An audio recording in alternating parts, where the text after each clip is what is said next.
د مې د شپږمې او اوومې نیټې ترمنځ شپه کې د هند یو توغندي د پاکستان په بهاولپور ښار کې یوې مدرسې ته څیرمه پروت یو جومات په نښه کړ. هند وایي دا ځای د وسله والې ډلې جیش محمد مقر و، هغه ډله چې په کشمیر کې شورش ته په لمن وهلو کې ستر نقش لوبوي. دغه ډله پر نورو سربیره د هند متحده ایالاتو او ملګرو ملتونو له لوري د یوې ترهګرې ډلې په توګه درجه بندي شوې. دې ډلې ویلي چې د مشر مسعود اظهر د کورنۍ غړي یې د هند په هوایي بریدونو کې وژل شوي دي. مسعود اظهر په 1990 لسیزه کې په هند کې زنداني شوی و، خو بیا په 1999 کال کې د یوې الوتکې د یرغمل کېدو په خبرګون کې آزاد کړل شو. د هند هوایي شرکت د یوې الوتکې تختونکو د 150 یرغمل شو مسافرو د آزادولو په بدل کې د نوموړي د راخوشي کولو غوښتنه کړې وه. دغه ډله چې مشري مسعود اظهر کوي د یو شمېر سترو بریدونو په ترسره کولو تورنه ده، چې په 2000 لومړي کال کې د هند پر پارلمان حمله او په 2019 کال کې په پلوامه کې پر پوځي کتار ځانمرګي برید هم پکې شامل دی، چې هند او پاکستان د جګړې تر درشله رسولي ول. So it was formed in 2000 دا ډله to په deal with 2000 کال کې جوړه شوه. دا یوه extraterrestrial دیوبندي ډله ده او لومړۍ geoscience. ډله ده چې په کشمیر کې ځانمرګي بریدګر وکارول. جیش محمد ډله په 2001 کال کې د امریکا پر قونسلګرۍ د برید مسؤلیت هم لري. بل توغندی د لاهور په شمال کې له دغه ښاره د کابو 15 کیلومترو په واټن کې د پرتې سیمې مرید کې پر یو جومات لګېدلی و.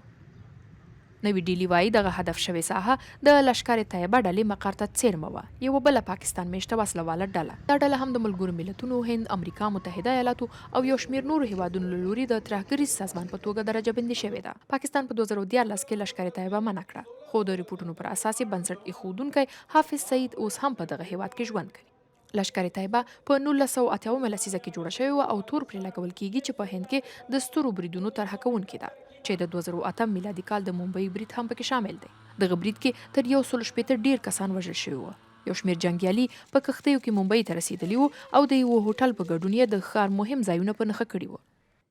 یو بریدګر نیول شوی وو او د هغه اعتراف دا دسیسه په پاکستان پورې وتړله. دغه بریدګر په 2010 کال کې محکوم او په 2012 کال کې اعدام شو. Lashkar د Taiba has لشکر its طیبه ډله origins د افغان جهاد په through وروستیو کې جوړه شوه. دا چې کله د فعالیت او عمل وړ شوه، په افغانستان کې وضعیت بدل شوی و. روسان وتلي وو او افغانستان د بېلابېلو جهادي ډلو ترمنځ په کورنۍ جګړه کې ښکېل شوی وو. لشکر طیبه له مسلمانانو سره پر جګړه باور نه لري. په هند کې مسلمانان وژني، خو پر دې عقیده نه ده چې له مسلمانانو سره وجنګیږي. که دا یو بې معنا بېلوالی هم وي، خو یو مهم توپیر دی. نو له همدې کبله یې په دې پیل وکړ چې جګړه له افغانستانه جموں او کشمیر ته انتقال کړي او دا څه د پاکستان د ښکاره روزنې پر مټ وکړل. د پاکستان پوځ د روزنې د خپل کنډک په جوړولو کې مرسته وکړه چې ډیر منظم جوړښت لري. په سیمو کې ډیر تر دننه پورې رسیږي او د ټیټې کچې قوماندانان لري چې د جلب او جذب دنده لري. دوی د دې زمینه برابروي چې خلک روزنه ترلاسه کړي. لشکر طیبه ځانمرګي بریدونه نه کوي. دا د دې ډلې سره تړلې یوه ناسمه خبره ده. دا په ډیرو خطرناکو ماموریتونو کې ښکیل ده او له اهل حدیث سره تړاو لري. لشکر طیبه د دولت لپاره ډیره مهمه ده په هیواد کې دننه، ځکه چې د اسلامي دولت ډلې سره مخالفت لري. د دیوبندي ډلو هم مخالفه ده چې پاکستانیان وژني. له تکفیریانو او له ټولو نژادي یاغیتوبونو سره هم مخالفت لري. Takfiri, and it opposes all of the ethnic insurgencies. پاکستان په هند کې له تاوتریخوالي سره د لشکر طیبه اړیکې منلي دي، خو ادعا کوي چې دغه ډله یې لا پخوا منع کړې او منحل شوې ده.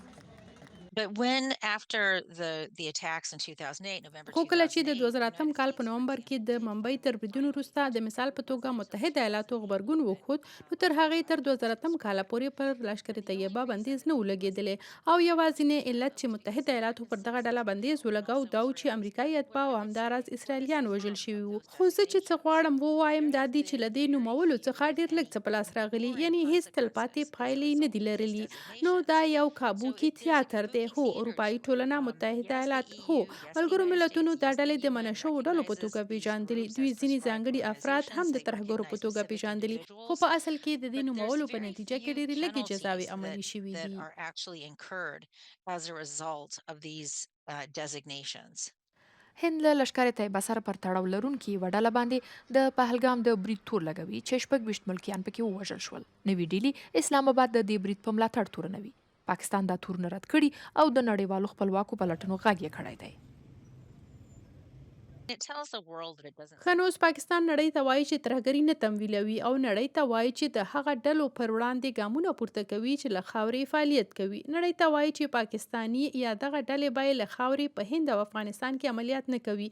دا یې د تل څرګندونې دي چې کوي. خو حقیقت دا دی چې پاکستان د ترهګرو یو د اهلي ژویو ژوبڼ د بهرنۍ تګلارې د ابزار په توګه کاروي. دغه هیواد له جوړېدو راهیسې په کشمیر کې غیر دولتي نقش لوبونکي په کار اچوي او دا یوازې د سپتمبر د 11مې پیښې راوروسته انکشاف نه دی. not a post 9/11 development.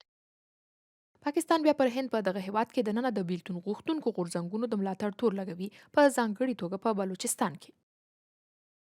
If you think it's untrue, که تاسې فکر کوئ دا ناسمه ده چې را په پاکستان کې عملیات کوي نو بیا باید تاسې له ځانه وپوښتئ چې ولې را ته پیسې ورکوئ. دا په اصل کې د را کار دی او مخفي عملیات یې د هر اړخیزې ویرونې برخه ده. خو ځینې وخت سړی خپل هدف خطا کوي او په دې ترتیب زما له شخصي نظره د پهلګام د برید مهالویش قسماً په بلوچستان کې پر اورګاډي د وحشتناک ترهګریز برید د پاکستان د پوځ او د پوځ د مشر عاصم منیر ډیر غیر مستحکم دریځ او دا چې په کشمیر کې یو څه آرامي راغلی وه له درکه تشریح کېدلی شي. نو زه فکر کوم چې دا درې فکتورونه په ګډه د پهلګام د برید مهالویش تشریح کوي. explain the timing of the Pahalgam attack. تازه ترینګلتیاوې او شخړه د سیمې د راتلونکي په اړه څه ته اشاره کوي؟ It was unprecedented, but it was also needless. د هند حملې بې ساري وي خو بې ضرورته خطرناکې هم وي او د دې دلایلو پر اساس پایلې نه لري. پر ځمکه یې هیڅ تغییر رامنځته نه کړ. د همداراز دغه ترهګرو ډلو د عمل کولو وړتیا تغییر کړې نه ده. هغه څه چې په نښه شوي په اسانۍ سره بیرته جوړېدلی شي او تر ټولو مهمه دا چې پاکستان یې نه دی ویرولی. نړیوالې ټولنې په رښتیا هم له خپلو مکلفیتونو ډډه کړې ده. همدا نړیواله ټولنه ده چې پر پاکستان د فشار په واردولو سره هغه د بهرنۍ تګلارې تغییرولو ته آماده کولی شي او دا چې نړیواله ټولنه په رښتیا دې نتیجې ته نه ده رسېدلې چې د هندیانو ژوند دومره مهم دی چې دوی لاس په کار شي. د دې پر ځای نړیواله ټولنه دې نتیجې ته رسېدلې چې د پاکستان ناکامي ډیره خطرناکه ده.